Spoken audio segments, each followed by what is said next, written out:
It's Monday, it's 14th of July. I'm Moon Gun-young. This is ARIRANG News live from Seoul. Our top stories today. North Korea fires some 100 artillery shells into the East Sea. Now this as the two Koreas agreed to meet on Thursday to discuss the North's participation in the upcoming Asian Games in the South. Tens of thousands of panicked residents flee homes in the northern Gaza Strip as Israel promises to press the fight. And we have a winner. Germany wins the World Cup with an extra-time victory over Argentina with Mario Götze's $1 million goal. We'll have those stories and more, but first with this breaking news. North Korea has launched scores of projectiles using multiple rocket launchers into the East Sea. A South Korean military official said Monday, just hours ago, that North Korea fired off around 120 artillery shells from multiple rocket launchers in Goseong-gun near the military demarcation line. The official said that none of the projectiles landed in South Korean territory, but added that it is unprecedented for the North to fire rounds so close to the MDL.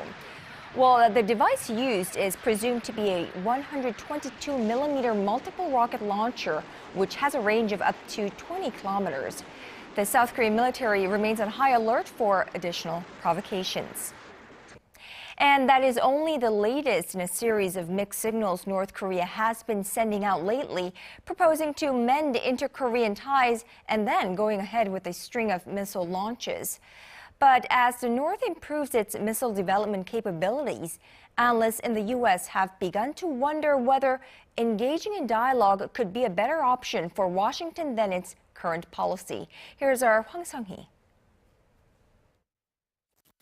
North Korea fired more missiles over the weekend, marking its 14th launch of projectiles this year. 3 rounds of missiles were fired in July alone, all from different locations. The latest launch took place just 20 kilometers away from the military demarcation line dividing the two Koreas. As Pyongyang appears to be making strides with its missile development capabilities, North Korea watchers in Washington seem to be in favor of the U.S. engaging in dialogue with the regime. In a recent column in the U.S. journal National Interest, former U.S. State Department official Robert Einhorn criticized the Obama administration's strategic patience policy and said engagement could reduce the likelihood of dangerous North Korean provocations. The calls for dialogue have been echoed by other experts in the field, including Frank Januzzi, former Asia policy advisor for the Obama camp in 2008, and former U.S. nuclear negotiator Stephen Bosworth. Meanwhile, amid the string of military provocations across the border, Seoul will meet its northern neighbor for talks this Thursday. North Korea said it would send a cheering squad to the upcoming Asian Games in South Korea, and the two sides have agreed to hold working-level talks this week to discuss the details of the trip. Experts say the meeting could go beyond the scope of the sporting event, but add that the joint military drills between Seoul and Washington that start this Wednesday remain a hurdle to better inter-Korean ties. Hwang Sung-hee, ARIRANG News. So a series of missile and rocket launches on one hand and an olive branch, at least that's what North Korea claims it to be, on the Asian Games front on the other. So what are Pyongyang's intentions and how should South Korea respond? Well, joining me live on the line is Dr. Kim Chul-woo, senior researcher at the Korea Institute for Defense Analysis. Dr. Kim, thank you for joining us. Now, just hours after agreeing to meet with South Korea this week to discuss, of course, its participation in the upcoming Asian Games in the South, it fires some 100 artillery shells into the East Sea. So what is North Korea thinking? I think the North Korea's very intentional launches is not just a typical saber rattling, I would say. It's making manipulative pressure on the Park Geunhye administration and Obama administration to ease all the sanctions on against North Korea. So North Korea appears to showing off its military capabilities, getting closer to DMZ, particularly this morning's in the middle of the night, and the multiple rocket launches is a very typical case to make a sense of agency. So if there's no change at all in terms of against the North Korean policy, they would do this kind of not typical saber rattling, but making very critical sense of urgency. So although it's in series of this kind of provocations, it's very getting more serious. So it's time to think about which way is the wisest way we would take at this juncture. Right, but it's obviously very confusing at this point because just hours earlier, North Korea, which it first proposed holding talks with South Korea with regards to its participation in the upcoming Incheon Asian Games, of course, here in the South. It agreed to Thursday's talks with South Korea, and then hours later, it just, goes off and fires these. So, obviously a very confusing situation for South Korea. What is the best way for South Korea to deal with the North right now? Let's take time to not just to see the Scud missiles and missile firing or the kind of cheering squad cases. The thing is, at this point, is Kim Jong-un's decision-making style. He's not analytical, or he's not that organized like the way the free world so-called analyst is naming on him. So his decision-making is very erratic and very spontaneous. There's no very systematic way to make a collaborative effect for their own benefits. At this point, North Korean regime itself as confusing strategic targets or strategic aims at this time. So all they want at this time to show up the Kim Jong-un regime stability and his very bold gesture toward even the United States, particularly. One thing we have to watch on is the North and South Korean joint military exercises. Always they are making agenda with that stuff. USS George Washington just arrived in Busan airport, and it was just a joint search and rescue expedition exercises. So North Koreans, whatever actions at this point is not the typical, phenomenon. The Kim Jong-un's very strange decision-making style. There is likely to be a very critical miscalculation. That's the worrying point at this time. Right, and I believe you're referring to the U.S.-South joint military exercises. All right, well, again, we get to confirm that, unpredictability is the only thing predictable about North Korea. Dr. Kim Chul-woo of the Korea Institute for Defense Analyses, thank you so much for speaking with us this afternoon. Thank you. Now, moving on in different news, President Park Geunhye's long-awaited interKorean Committee on Preparing for Reunification will launch on Tuesday. During a meeting with her senior secretaries today, President Park said that the committee will discuss ways to boost public interest on reunification and ways to get ready for the process. Well, the 70-member committee headed by the president herself was scheduled to be launched in April, but was delayed due to the deadly ferry accident that month. On the domestic economy, the president called on her new cabinet set to launch this week to swiftly announce the government's economic policy direction for the second half of the year, to push forward with her 3-year innovation plan, and to check on her drive for a creative economy. President Park also urged the National Assembly to cooperate in passing a series of pending bills aimed at revitalizing the Korean economy. Meanwhile, on the political front, the ruling Saenuri Party will elect a new chairperson and 4 Supreme Council members at a party convention today, which just got underway, and President Park Geunhye is scheduled to deliver a keynote address herself there.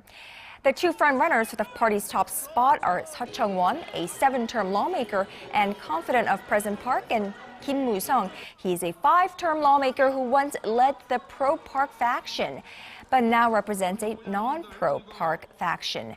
The results, which will be determined by a combination of votes cast by some 200,000 party members and a public opinion poll, are expected to affect the Saenuri Party's relations with the presidential office. The votes will make up 70% of the results, and the poll will account for the remaining 30%. Meanwhile, over in Brazil, after close to a month of some of the most exciting football the world has ever seen, we now have a new World Cup champion. Germany. The European team were crowned World Cup winners for the fourth time with a 1-0 extra time victory against Argentina in the final. Our SJ Lee has the details.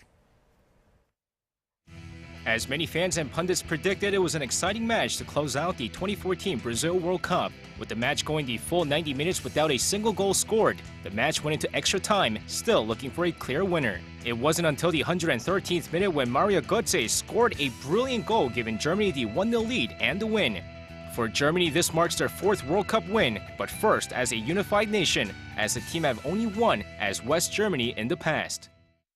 For Argentina's Lionel Messi, who shanked his final chance at an equalizer, he was still able to win the Golden Ball award given to the best player in the tournament. As expected, German goalkeeper Manuel Neuer claimed the Golden Glove award for the top goalkeeper in the tournament. Colombia's James Rodriguez takes home the Golden Boot award with 6 goals in total. And now that the 2014 Brazil World Cup has ended, the baton is passed over to Russia, who will host the 2018 World Cup. SJ Lee, ARIRANG News. Well, thousands of Palestinians are fleeing from their homes in Gaza after Israel warned of more air and even ground attacks. Well, the weekend saw the first ground attack by Israeli troops. This, despite a statement issued by the UN Security Council Saturday that called for a ceasefire and peace talks. Here's our Song Ji-sun with this report. Ignoring international appeals for a ceasefire, Israel on Sunday widened its range of Gaza bombing targets to civilian institutions with suspected Hamas ties and deployed ground troops inside Gaza. This marks the first time Israeli ground troops have entered Gaza in the current offensive. Thousands of Palestinians are fleeing northern parts of Gaza after Israel warned it was targeting the area in its campaign to stop rocket attacks. A ground war seems likely, with at least 20,000 reservists having been mobilized. Israeli forces raided a suspected rocket launching site in Gaza on Sunday, with 6 Palestinians reportedly injured during the attack. Israel says it's targeting Hamas militants and terror sites, but the United Nations estimates 8 out of 10 of those killed in Gaza have been civilians. At least 160 Palestinians have been killed so far, with the Palestinian president calling on the international community to protect Gaza. Despite intensified Israeli military action, Hamas continues to launch rockets into Israel. Song Ji-sun, ARIRANG News. Now, China has released its 11th set of confessions from Japanese war criminals during World War II. In the latest confession, a former Japanese soldier admits to killing well over 800 Chinese, many in deeply degrading ways. Just a word of warning here, some of the images contained in this report by our Sun Jung-in are disturbing and viewer discretion is advised. China's State Archives Administration posted a confession of Keiji Saganaka on Sunday in its latest move to expose Japan's war crimes on the international stage. In his written confession, Keiji admitted killing 831 Chinese while he was in command from April 1937 to September 1945. The victims included 434 civilians, 98 militiamen, 252 soldiers of the 8th Route Army, 38 anti-Japanese soldiers of other armies, and 9 prisoners of war. His methods of killing were especially brutal: shooting, stabbing, beheading, burning, and starving.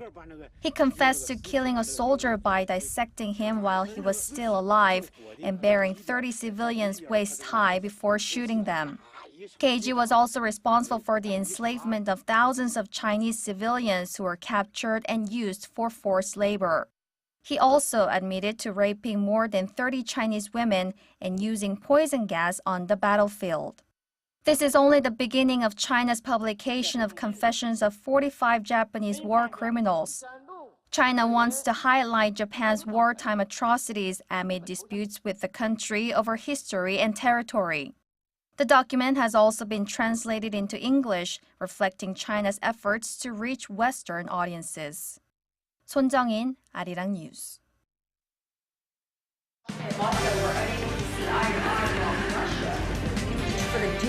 All of the day's important events events close to home and around the world. Join Moon Gon-young live from Seoul. Mobile shopping market. For the dual use of the Korean name East Sea and the Japanese name Sea of Japan in school textbooks in the state of Virginia. Well, now on to some quite welcome news on the trade front. Korean companies landed almost $34 billion in overseas plant construction orders in the first half of this year alone. That's a staggering 20% jump from the same period last year. Our Na Hyun-kyung reports. Most of the orders have come from the Middle East, Africa, and the Americas. Korea's Ministry of Trade, Industry, and Energy says more than 50% of all orders were from Middle Eastern countries, including Kuwait and Iraq. African nations, including Algeria, also bumped up their orders compared to the first half of last year, but Asian and European countries reduced their orders, having fewer projects and plans to build industrial facilities. The total number of orders is worth $33.7 billion, nearly half of government's target of $70 billion for 2014. Experts say Korean firms opting to form consortiums instead of competing against each other was key to their winning bids in overseas markets. With the global economy expected to improve and emerging countries continuing to expand their industrial infrastructure, officials say the outlook for Korean construction companies in the latter half of the year does not look too grim. But with the lingering political uncertainties in the Middle East, insiders warn that it may not be too long before the orders stop coming in. They also point to a decrease in orders for offshore oil plants as Korea's three biggest shipbuilders struggle to ward off competition from China. The shale gas boom in North America is another factor, and observers say if the slump continues, Korean shipbuilders should quickly shift their focus to merchant vessels like tankers and LPG carriers as more orders are expected to come out from Europe. Na Hyun-kyung, ARIRANG News. Well, more welcome news on Korea's economy. Korea logged record auto part exports in the first half of the year, backed by record shipments of automobiles by overseas markets. South Korea's Ministry of Trade, Industry, and Energy says auto parts shipments amounted to $13.5 billion in the January to June period. This is up more than 5% from the same period last year. Officials attribute the solid figures to record auto exports of more than $25.5 billion in the first half of 2014. There is also increasing demand for auto parts that are used in after-sales service and providing parts to foreign car manufacturers, such as BMW and Chrysler. The ministry says it expects auto and auto parts exports to continue rising in the second half of this year. And Korea and China are holding a new round of free trade negotiations on this Monday in Korea's southeastern city of Daegu. The working-level talks, this is going to last for 5 days. They are the first since the leaders of the two countries agreed during their summit talks in Seoul earlier this month to conclude a free trade agreement within this year. In this 12th round of talks, Korean officials will push for China to open its market for industrial goods such as steel, machinery, and automobiles. Chinese trade officials are expected to ask Korea to do the same for its agricultural and marine goods. So far, the countries have agreed to liberalize their markets for about 90% of the 12,000 products traded between them, but have hit a stumbling block over which products should be excluded. Seoul says it does not plan to yield to Beijing's demands to fully open its agricultural and marine goods just yet.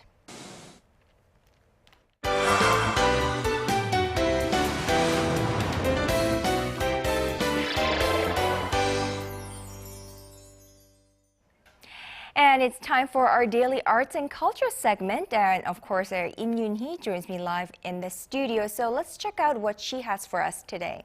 Good afternoon to you, Yoon-hee. Good afternoon. So we're well into summer, and we've seen many different productions take the stage. Right. So what do we have to look forward to this week? So Korea has a lot going on right now, especially in the musical theater department. This is following the success of musicals like Wicked and Three Musketeers. Now, the global wonder Priscilla has set foot in Seoul, and it's set to show. And so take a look at this very unique musical along with another cultural event. Three friends set off on a performance tour in the backwoods town of Alice Springs, a resort town of Australia. Their performance, a drag show. The hit musical, Priscilla, Queen of the Desert, is based on the Oscar-winning movie, The Adventures of Priscilla, Queen of the Desert Land, and features a trio made up of one transsexual and two drag queens.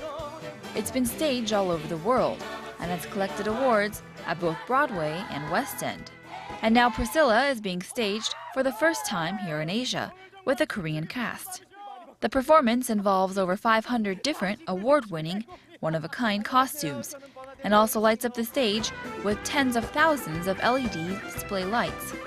To match the upbeat visual aspect of the performance, the musical is done to popular 80s and 90s pop songs. It's a performance that follows on the tails of hit Broadway musicals, but is sure to make a name for itself. One of Korea's leading symphony orchestras will be filling Seoul Summer Air with classical music. The 192nd regular performance of the Korean Symphony Orchestra will be led by conductor Im Hyun-jung and will feature the works of conductor and composer Gustav Mahler. From 1999 until 2004, for 5 years in Korea, Mahler's works have been performed by the Korean Symphony Orchestra. This time around, Korea's leading symphony orchestra will be performing Mahler's Symphony No. 9, the last completed of his works, at the Seoul Art Center later this week. Okay, let's talk about the symphony a little bit later on, but going back to the musicals, Korea's musical theater industry has really grown, but we'd like to know what really triggered the takeoff. Right, so it has really been growing in general, but in my opinion, everything kind of just can be traced back to Wicked. Wicked was a huge phenomenon here in Korea, attracting in over 100,000 different spectators, and it's still growing and it's still showing after years. And so Wicked can be, I guess, marked as one of the big, turn points of the musical industry here in Korea. Right, right. And I hear they're also in the process of producing another award-winning musical to be shown later this year. Right, so this musical is called Once, and it won 8 Tony Awards, and so a very well-known musical around the world that they're planning on bringing to Korea for the first time, and so we'll have to wait and see, but they do have high expectations with that as well. Right, and it was made into a movie too, and the film actually hit it big here in Korea as well, especially the music, so the musical element, I suppose, will attract audiences to the musical theaters. Now, shifting to the Korean Symphony Orchestra, of course, it ranks among the best in the world. And what can you tell us about their upcoming concert? Right, so there's actually something in Korea called the Mahler syndrome, and it's actually attributed to their conductor, Im Hyun-jung. He actually is considered one of the pioneering conductors here in Korea, and he's known for being the first to produce all the Mahler the symphonies. And so that's very special to him, and it's very special for the Korean audience in the classical department here as well. So this performance is sure to be excellent, and we'll see what he has in store for this particular performance. And they're also planning on showing Beethoven again later this year, so a lot in store. Right. A lot of cultural enrichment to be enjoyed by Koreans out there. So, Yoonhee, thank you so much for that, and we will be looking forward to tomorrow. We'll see you then.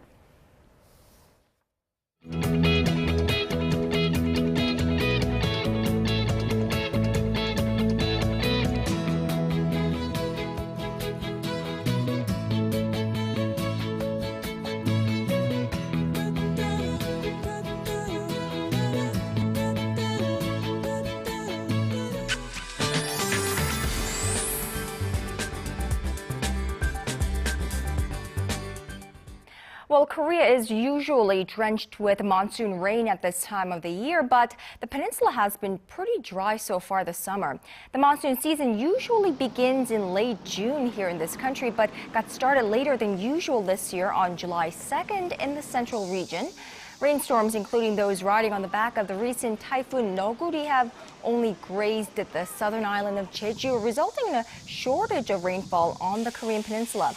Well, the Korean Meteorological Administration blames the lack of rain on weaker than normal atmospheric pressure from the North Pacific, but forecasts will see rain in the southern part of the country this week, along with sporadic showers, followed by scorching heat in the central region. And that's not good news for me. It looks like it will be another scorching hot day here in Korea, but let's go over to our Michelle Park to get that confirmation. Michelle, what is the weather looking like? Good afternoon. We start off our Monday with more steaming hot weather, like you said, and high humidity and temperatures in the high 20s to the low 30s. Now, although we have a foggy sky, the sun is shining very strong and the UV levels are high. And along with this heat, we are experiencing a dry monsoon season, like you said before, and there's drought alert in effect here in the central region as well. But over in Gyeonggi, the province, showers are expected over in the evening. Now going over to our temperature reading, Seoul will top out at 31 this afternoon. Meanwhile, the southern cities such as Gwangju and Busan will peak up to 31 and 29 degrees. And moving over to other regions, Jeju Island tops over to 27, while Dokdo peaks up to 30, while Mount Kumgang tops out at 32. Well, that's all for now. Michelle, Park, and back to you, Ganyang. Well, it looks like another hot day here on the Korean Peninsula. That's just about all from me at this hour. I'm Moon Gun-young. Check back with us at 4 p.m. Korea time for Business Today.